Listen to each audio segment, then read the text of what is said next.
Good morning. My name's Corey Robinson Rosenberg. I'm professor of pediatrics and psychiatry at the University of Colorado School of Medicine. I am a member of the long-term task force or subgroup of the behavioral health task force. And the work I've done over the years has been specifically focused on people with developmental disabilities. And so today I want to speak to a limitation to access to care for persons with intellectual disability and co-occurring mental health or behavioral disorders. In 2014, I led a statewide study that identified gaps in services for individuals with an intellectual or developmental disability who experienced a behavioral health issue. House Bill HB 151368 was passed, and this bill established the cross-system response for behavioral health crises program.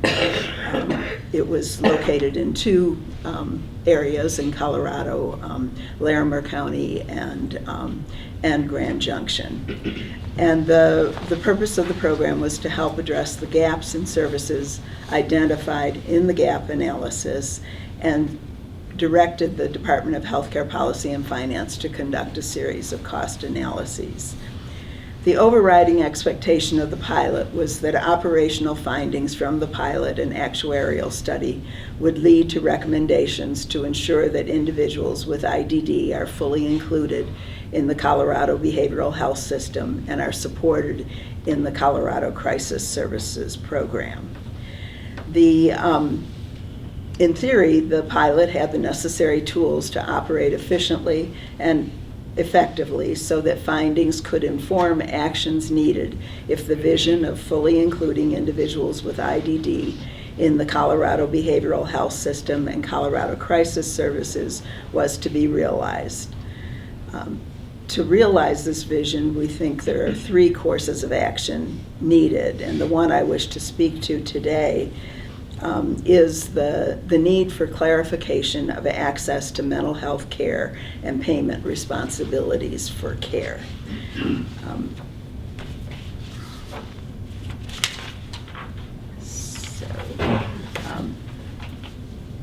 In speaking to the clarification of access to care and adequate funding for care within the community mental health system, I believe guidance affirming the right of access to mental health care for persons with IDD has been provided by the state since the inception of the managed mental health care system. So remember, we're going back to mid-1990s. Despite this guidance, problems persist. The major problem includes denial of services based upon primary diagnosis or lack of diagnosis. Agency configurations have changed in the mental health system and the crisis services program over the years, and with a welcome emphasis on integrated care through the RAIs are now part of the landscape. Given this history and these changes, new, clearly written, straightforward guidance needs to be issued. At a minimum, this guidance needs to affirm that the mental health condition does not need to be the primary diagnosis for access to care. Guidance also needs to stipulate that the lack of diagnosis in the presence of behavior that is a danger to self or others is not a reason for denial of services.